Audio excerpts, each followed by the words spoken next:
o Guina também foi bem no Vasco. Que? Com trança, tudo. Ali, aí tu tava numa Tá marra. louco, imagina o Guinhaçu. 5 anos no Inter, tu fala, tá, agora eu vou pro Rio de Janeiro. Escuta aí, aí tá. Aí o cara apareceu um dia no vestiário de trança e o cara. Quem foi? Eu fiz de tudo.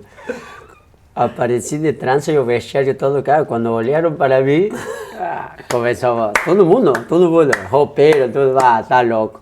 E eu, tá, de trança, imagina o Guinhaçu de trança, com sunga em Rio de Janeiro. Tá louco, nem Tarzan. Aqui, ó, no Leblon, Copacabana. Esquece, nem Tarzan queria tanto, cara. Tá louco. Pegava Tarzan e matava ele. Não, tá louco.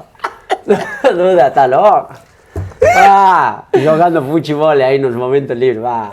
Onde é que tu morava lá no Rio? No posto 6 da Barra da Tijuca. Na Barra. Muito bom, cara. Muito bom. Espetacular. A família e os guris curtiram muito. Quanto tempo tu ficou no Vasco? Escuta aí, foi muito engraçado. Eu estava no Rio de Janeiro, no Vasco. Aí eu falei para minha esposa, eu vou no Talleres, na Série B, e ganhando 10% do que eu ganhava. Porque o futebol é grana, né? Falou, mas tu queres se separar? Ou tu é maluco, ou tu chapou. Tá chapado? Eu vou jogar lá, vale? Mas 2 anos de contrato no Vasco, tu falou, mas tu pirou? Tu pirou? Não, eu vou lá, eu quero ir lá. Vai sozinho, vai sozinho. Eu com os guris ficamos aqui. Eu vou ficar no Rio. Claro, tá louco? Eles ficaram. Ficaram no Rio? Sozinho na guerra lá.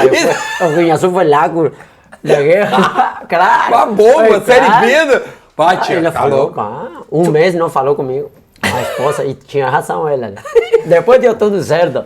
Te juro, depois deu tudo certo, mas ela tinha razão. Não, hoje eu aqui sentado na frente. Agora tá tudo bem, mas não, falei, tu tá certo. Sou um maluco. E ela sempre falou, tu nas decisões assim, tu foi um maluco, mas eu sempre escolhi o que eu quis. Cara, aí foi paixão. Aí eu falei, não tenta descobrir, porque não vai entender. Não vai entender, velho. Sim, é que não posso entender. Não vai entender. E não deixa de ter razão, mas não vai entender. Não vai entender. Eu fui sozinho lá pra guerra. Tá louco. Nem Ucrânia ficava sabendo, se não me leva pra lá. Tá louco, tia. Tá louco.